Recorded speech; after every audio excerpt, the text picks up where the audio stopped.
Welcome back to my channel, and this video is all about unit number 2 of MEG 1 which is about Spencer.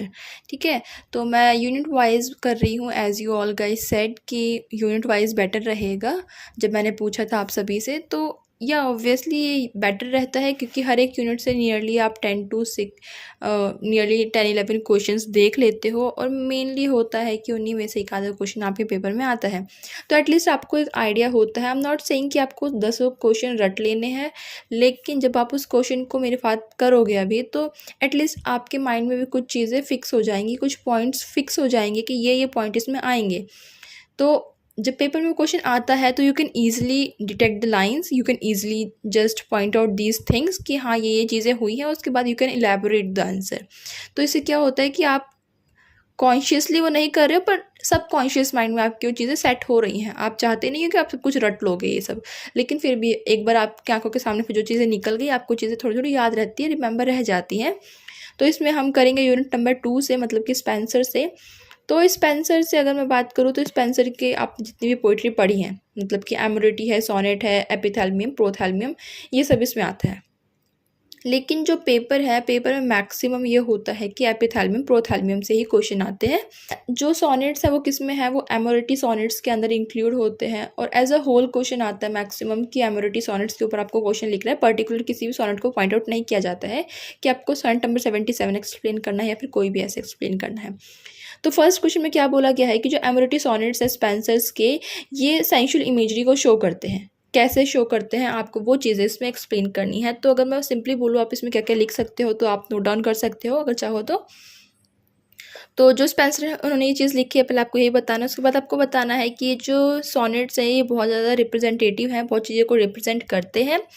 क्या क्या चीज़ें हैं, जैसे कि emotions है, इमोशंस में भी क्या है, emotion of sex and sensuality. क्योंकि जब आपने पढ़ा था जैसे कि एक एप्पल वाला था सोनेट, आई डोंट रिमेंबर कौन सा सोनेट था, कौन सा नंबर था, बट उसमें उन्होंने अपनी जो बिलवेड थी उनके ब्रेस्ट को कंपेयर किया था।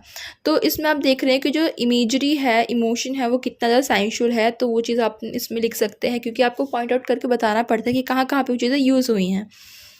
उसके बाद जो जितने भी सोनेट है बहुत ज़्यादा डिटेल एक्सप्रेशन देते हैं, जितनी भी लव होता है उसको दिखाते हैं या फिर बॉडी पार्ट को बहुत ज़्यादा शो करना चाहते हैं। अप्रिशिएशन है बॉडी पार्ट का, जो भी उनकी बिलवेड थी उनके बारे में, उनकी बॉडी पार्ट्स के बारे में चीज़ें बता रखी हैं, फीलिंग्स को शो कर रखा है। जितनी भी सोनेट हो क्या करे, कम्युनिकेट कर रही है कहीं ना कहीं बहुत ज़्यादा डीपली, जो लिटरेरी डिवाइसेस है पर्सोनिफाई कर रही हैं, ब्यूटीफुली प्रेजेंट कर रही हैं जो भी चीज़ें उसमें दे रखी हैं। जो जितनी भी सेंसुअल चीज़ें सोनेट्स में होती हैं तो आपको वो सब चीज़ें इसमें एक्सप्लेन कर देनी है। कहाँ कहाँ पे उन्होंने अपनी बिलवेड को किसी से कंपेयर किया है, उनके किसी बॉडी पार्ट पे फोकस किया है, उनको क्या बताया है, उनके लिप्स कैसे, उनके चिक्स कैसे, या फिर उनके ब्रेस्ट को कंपेयर किया है उन्होंने पर्ल से, या फिर जो भी चीज़ें हैं आपको वो चीज़ें इनमें एक्सप्लेन करनी होती है। क्वेश्चन नंबर 2 है, what was the role of the court in the shaping of Elizabeth English renaissance literature. अब बात आती है कि कोर्ट का क्या रोल था। ठीक है, कोर्ट क्या होते हैं, जितने भी उस टाइम पे कोर्ट हुआ करते थे, जैसे कि कोई किंग है, मोनार्की है, तो उनमें भी बहुत सारे ऐसे जो पोएट्स थे उन्हें वहाँ पे रखा जाता था कि वो उनके बारे में चीज़ें लिखेंगे, उस कोर्ट से रिलेटेड, उनसे रिलेटेड लिखेंगे। तो कोर्ट ने कैसे उस चीज़ के जो रेनेसां टाइम पीरियड था उस टाइम पीरियड के लिटरेचर को मोल्ड किया।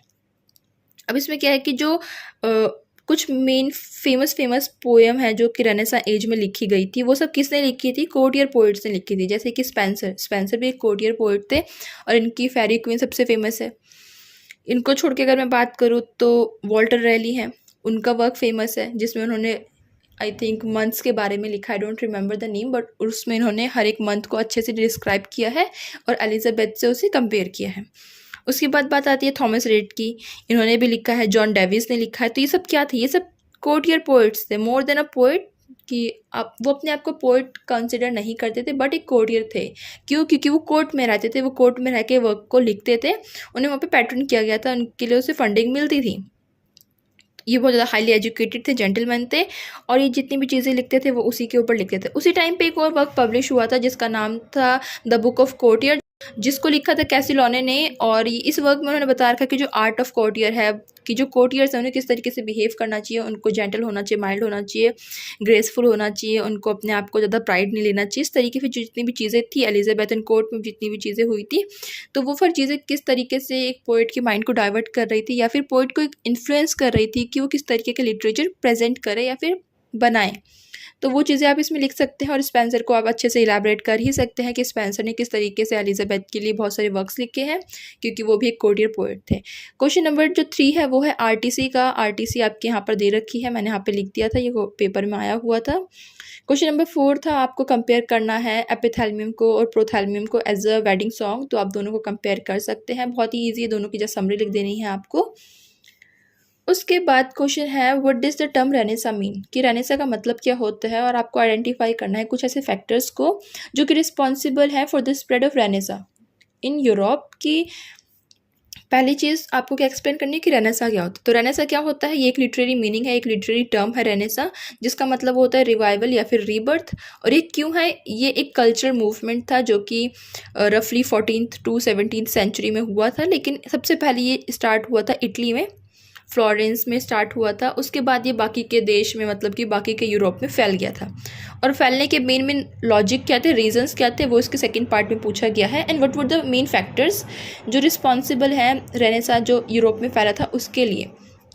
तो इसमें कुछ मेन फैक्टर आप इसे नोट डाउन कर सकते हैं। जैसे कि फर्स्ट था जो सेक्युलर हंगर था डिस्कवरिंग टेक्स्ट के लिए, कि जो लोग थे उस टाइम के, वो उनका जो हंगर था रैंडम से ऐसा हुआ कि लोग पुरानी चीज़ों को पढ़ना चाहते हैं, जितनी भी चीज़ें पहले लिखी गई थी उन सब चीज़ों को पढ़ना चाहते हैं। इसमें पेट्रार्च के वर्क को आप इंक्लूड कर सकते हैं, क्योंकि he was one of the best writer या फिर पर्सन, एक बहुत ही इन्फ्लुएंशियल फिगर थी उस टाइम पे जब रेनेसांस स्टार्ट हुआ था। देन सेकंड पॉइंट जो है वो है री introduction of classical work. Classical work कौन से थे, जो बहुत पहले लिखे गए थे, जैसे कि वर्जिल है, होमर है, इन सब के जो वर्क थे बहुत पहले लिखे गए थे, एंशिएंट टाइम पे, क्लासिकल टाइम पे लिखे गए थे। लेकिन जब रेनेसा आया तो क्या हुआ, रिवाइवल हुआ, रीबर्थ हुआ किन सब चीज़ों का, उन चीज़ों का जो पहले लिखी गई थी। तो रैंडम से लोगों ने, पोइट्स ने, राइटर्स ने क्या किया, इंटरेस्ट लेना शुरू कर दिया पुराने क्लासिकल वर्क्स में। उन्होंने उन चीज़ों को दोबारा से इमिटेट करना शुरू कर दिया। तो यहाँ पर आप उसको लिखोगे कि इसी वजह से रेनेसा फैला था, क्योंकि लोगों ने स्टार्ट कर दिया दोबारा से लिखना। अब जब लोगों ने लिखना शुरू कर दिया तो धीरे धीरे चीज़ें पूरे यूरोप में फैल गई। उसके बाद बात आती है थर्ड की। तो थर्ड क्या था लॉजिक, थर्ड था प्रिंटिंग प्रेस का। अब पहले प्रिंटिंग प्रेस नहीं था, ठीक है, रेनेसा में प्रिंटिंग प्रेस आया था, कैक्सन ने स्टार्ट किया था सबसे पहला, और बाइबल उसने पब्लिश कर दी थी एक रिटन फॉर्म में। तो जब प्रिंटिंग प्रेस नहीं था तो क्या था, बुक्स इतने ज़्यादा पब्लिश नहीं होती थी, बहुत लिमिटेड सोर्स था उस टाइम पे, हैंड रिटन चलती थी। अब हैंड रिटन जब लिखी जाएंगी तो उनकी कॉस्टिंग बहुत ज़्यादा होती थी, लोगों ने एफर्ट नहीं कर सकते थे। तो जो नॉर्मल पर्सन थे वो इसे बाय नहीं करते थे, पढ़ते नहीं थे। लेकिन जब प्रिंटिंग प्रेस आया तो जो कॉस्टिंग है वो बहुत कम हो गई, लोगों ने पढ़ना शुरू किया, बुक सर्कुलेट होने लगे, यहाँ से वहाँ फैलने लगी, लोग अवेयर हो गए। तो इस वजह से भी जो रेनेसा था वो पूरे यूरोप में रेनेसा फैल गया। उसके बाद बात आती है development of Renaissance humanism. Humanism क्या था, इसमें ह्यूमन के ऊपर फोकस किया गया था, एक नई थिंकिंग थी, एक नई मैनर ऑफ थिंकिंग थी, एक नया अप्रोच था इस दुनिया में, इस वर्ल्ड में। किस लिए, लर्निंग के लिए। और इसे स्टार्टिंग में इसे रेनेसा में एक्सप्रेस किया गया था। पेट्रार्चस में बहुत इंपॉर्टेंट थे, क्योंकि वो एक ह्यूमनिस्ट थे, मतलब कि जो रेनेसा ह्यूमनिज्म स्टार्ट होता है पेट्रार्च उसमें बहुत ज़्यादा लिंकअप थे।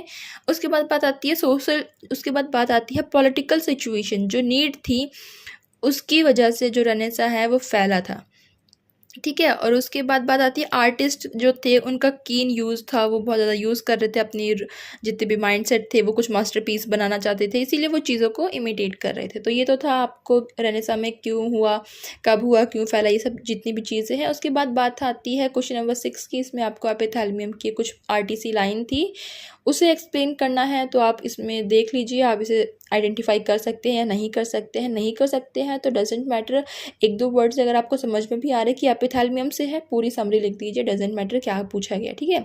बस ये श्योर होना चाहिए कि ये पोइट्री उस चीज़ से ली गई है। उसके बाद प्रोथैल्मियम से भी एक पोइट्री थी, ये मैंने उस पेपर से लिया था जिस बैच में आई थिंक सारी आरटीसी आई थी। उसके बाद फिर एमिरेटी से ये वाला लाइन आई थी। उसके बाद है क्वेश्चन नंबर 9। आपको इसमें एनालाइज करना है टाइम एंड टेम्पोरलिटी, किसमें, एपिथैल्मियम में एंड प्रोथैल्मियम में। तो यूज़ ऑफ टाइम, टाइम कैसे दिखा रखा है इन दोनों पोइट्री में। तो आपको पता है कि जो एपिथैलमियम प्रोथैलमियम है वो क्या है, वो 24 स्टैंजा में लिखी हुई है, राइट। तो 24 स्टैंजा क्या रिप्रेजेंट कर रहे हैं, 24 आवर्स को रिप्रेजेंट कर रहा है। और टोटल लाइंस कितनी है, टोटल लाइंस है 365। और जो हमारा एक साल होता है उसमें लाइंस कितनी, उसमें कितने डेज होते हैं, 365। तो ये इस तरीके से टाइम को यूज़ कर रहा है। तो वो आप इसमें सब कुछ यूज़ कर सकते हैं, बता सकते हैं उसके स्ट्रक्चर के बारे में मेनली।